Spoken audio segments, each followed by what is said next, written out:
Hello' বন্ধু, current আছামলৈ স্বাগতম। আজি আপোনালোকক দেখুৱাবলৈ লৈছোঁ এটা অতি প্ৰয়োজনীয় ভিডিঅ'। আপোনালোকে চাওক। এই যে দেখুৱাই আছোঁ, এইটো এটা হ'ল সাঁচি মহা।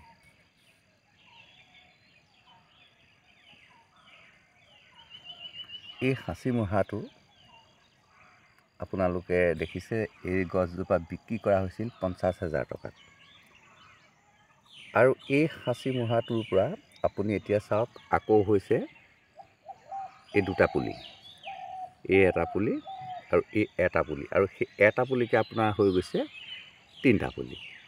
এতিয়া আপুনি মন কৰক যে এজোপা সাঁচি গছ আমি যেতিয়া কাটি বিক্ৰী কৰি দিওঁ, 10,000তেই বিকোঁ বা লাখ টকাতেই বিকোঁ, কিন্তু আমি তাক মৰি যাবলৈ দিব নালাগে। আমি সেই পুলিটো আমি জীয়াই তুলিব লাগে। এজোপা গছকে আপুনি কেইবাবাৰো বিকিব পাৰে। যেনেকৈ লংকাৰ ৰজা ৰাৱণৰ মূৰটো কাটি দিছিলে, আকৌ গজিছিলে, কাটি দিছিলে, আকৌ লাগিছিলে। তেনেকৈ সাঁচি গছ এজোপাক আমি কিমানবাৰ বিকিব পাৰিম ঠিক নাই। মানে ই অমৰ, অগৰু আচলতে অমৰ। তাক আমি অমৰ কৰিব পাৰোঁ। কেনেকৈ? এই সাঁচি পুলিটো 50,000 টকাত বিক্ৰী কৰা হৈছিল।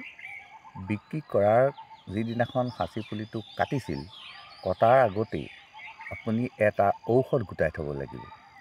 সেই ঔষধটো হ'ল, এই যে চাহ গছ কলম দিয়াৰ পিছত আপুনি চাব, যেতিয়া চাহ গছবিলাক বুঢ়া হৈ যায়, তেতিয়া চাহ গছবিলাক কলম দি দিয়ে, আৰু সেই কলম দিয়াৰ লগে লগে এটা ঔষধ সানি দিয়ে, যিটো আপুনি বজাৰত গ'লে কিনিবলৈ পাব।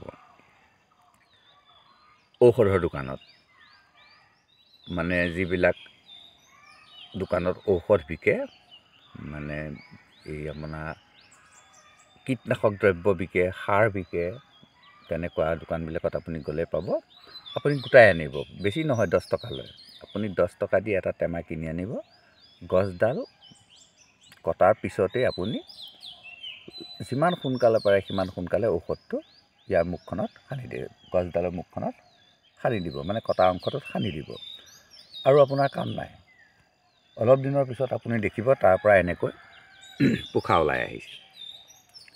আপুনি গছজোপাৰ মহাটো যিমান শকত হয়, সেইটোৰ ওপৰত নিৰ্ভৰ কৰি আপুনি ৰাখি দিব। 3টা বা 4টা আপুনি পুলি ৰাখি দিব। এইটো চাওক, এইটো পুলি ডাঙৰ হৈ গ'ল। এইটো পুলিটো বিকাৰ লগে লগেই আকৌ পুলি ওলাই আহিল, মানে সেই ঔষধটো প্ৰয়োগ কৰা হৈছে। আৰু যদি আপুনি ঔষধটো প্ৰয়োগ নকৰে, তেতিয়াহ'লে কিন্তু আপুনি এই পুলিটো নেপাবও পাৰে। এতিয়া এই পুলিটো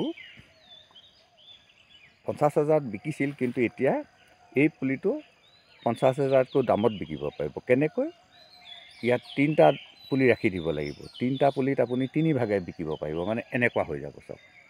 এনেকৈ 2টা যেনেকৈ হৈ গৈছে, এজোপা গছতে 2টা হৈ গৈছে, তাত আপোনাৰ 3টা হৈ যাব। হৈ গ'লে কি হ'ব, ইয়াৰ শিপাবিলাক বহুত আঁতৰলৈকে আছে। এই মূঢ়াটোৰ শিপাবিলাক বহুত আঁতৰলৈকে বিয়পি আছে। গতিকে অতি সহজতে ই মাটিৰ পৰা প্ৰয়োজনীয় আহাৰখিনি সংগ্ৰহ কৰি আনিবলৈ সক্ষম হ'ব। কাৰণ এই পুলিটোৱে যিমান আঁতৰৰ পৰা আহাৰ সংগ্ৰহ কৰি আনিব, এই পুলিটোৱে কিন্তু তাতকৈ বেছি আঁতৰৰ পৰা আহাৰ সংগ্ৰহ কৰি আনিব পাৰিব। কাৰণ ইয়াৰ 50ডাল শিপা আছেই। ইয়াৰ 50ডাল শিপা আছে, কিন্তু চুটি, কিন্তু ইয়াৰ দীঘল। কাৰণ শিপা অলৰেডি হৈ আছে, মানে সাজি থোৱা ঘৰ এখনত সোমোৱাটো যিমান সহজ, তেনেকুৱা হৈ পৰিব। ই আকৌ এখন ঘৰ সাজি ল'ব লাগিব। ই কিন্তু বাপেকৰ ঘৰতে, বাপেকে সাজি দিয়া দালানটোতে সোমাইছে। গতিকে ইয়াৰ সহজ হ'বই। যি কি নহওক, মই আপোনালোকক এইটো অৱগত কৰিলোঁ যে গছ এডাল, আপুনি এনেকুৱা গছ এডাল বিক্ৰী কৰি দিয়াৰ লগে লগে আপোনাৰ কাম শেষ হৈ গ'ল বুলি আপুনি নেভাবিব। আপুনি মই কোৱাৰ ধৰণে মেডিচিন ব্যৱহাৰ কৰক, কৰি আপুনি পুলিটো জীয়াই ৰাখিবলৈ যত্ন কৰক। আপুনি চাব, আপুনি সেই 50,000 টকাৰ পুলিটো আপুনি কম দিনৰ ভিতৰতে আকৌ 50,000 পাবলৈ, বা আকৌ 1 লাখ টকা পাবলৈ সক্ষম হ'ব। হেল্ল' বন্ধু, এই যে গছডাল দেখি আছে, এই গছডাল কিমান লাভ পৰিছে চাওকচোন।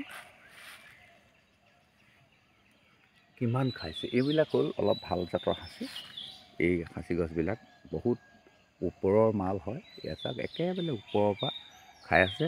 এনেকুৱা গছৰ কথাই মই কৈ থাকোঁ যে গছ যেতিয়া আপুনি ৰুব তেতিয়া এডাল ভাল গছ ৰুব লাগিব।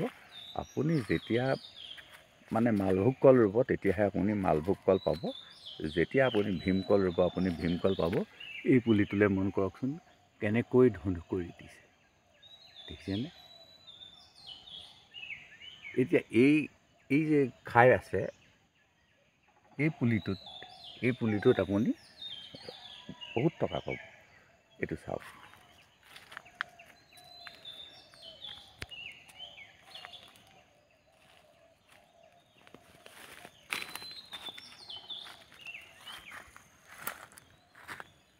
এই পুলিটো যেতিয়া আপুনি বিকিব তেতিয়া বেপাৰীজনে কি কৰিব চাওক, একদম মাটিতে কাটিব, একেবাৰে মাটিতে কাটিব। মানে কেলৈ ইয়াত ইমানেই ফুটা আছে, আপুনি ভালকৈ মন কৰকচোন, গোটেইখন ফুটাই ফুটা,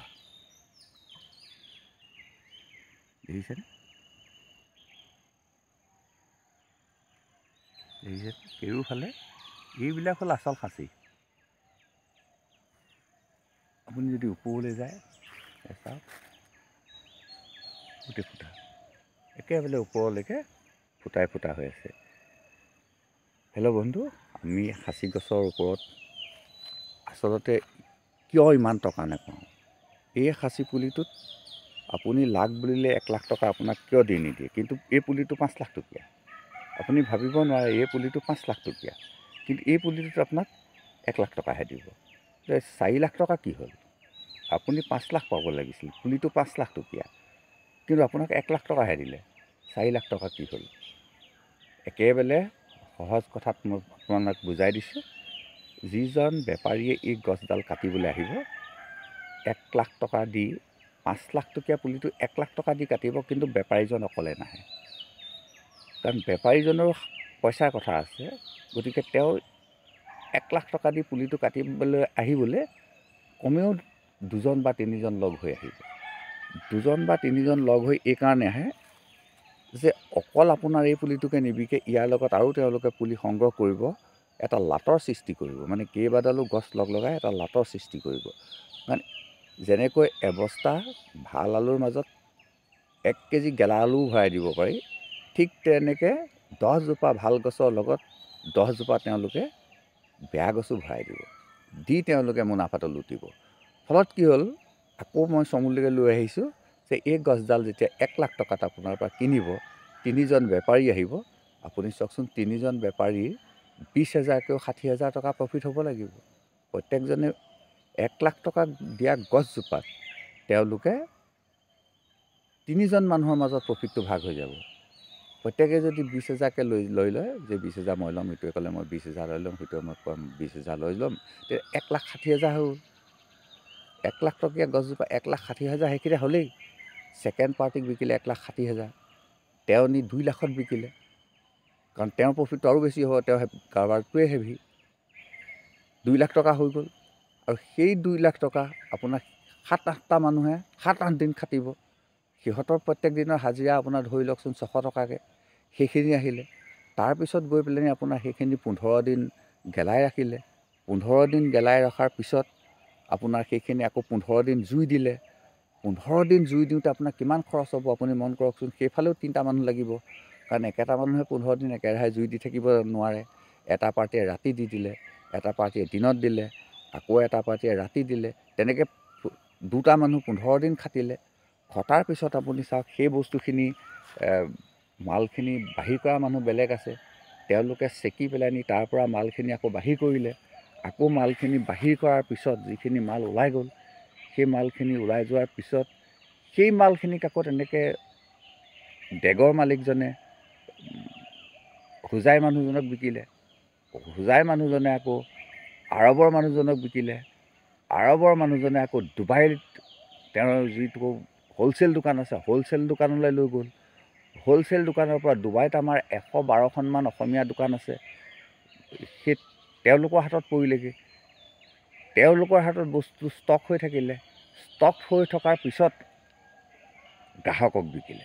গতিকে চাওক, এজোপা গছৰ মাজত কিমানখিনি ব্যৱসায়ী সোমাই আছে, কিমান পৰিয়াল পোহ গৈ আছে। আজি মই খেতিটো কৰিছোঁ, খাচী খেতিটো মই কৰিছোঁ, কিন্তু গোটেই খাচী পইচাটো মই ল'বলৈ নাপাওঁ, ইয়াক ভাগ ভাগ হৈ যায়। গতিকে ই এটা ডাঙৰ ব্যৱসায়, সাংঘাতিক সমবায় ব্যৱসায়। হেল্ল' বন্ধু, আৰু পাতিম। আজি সময় হৈ গৈছে, বেছি দীঘলীয়া নকৰোঁ।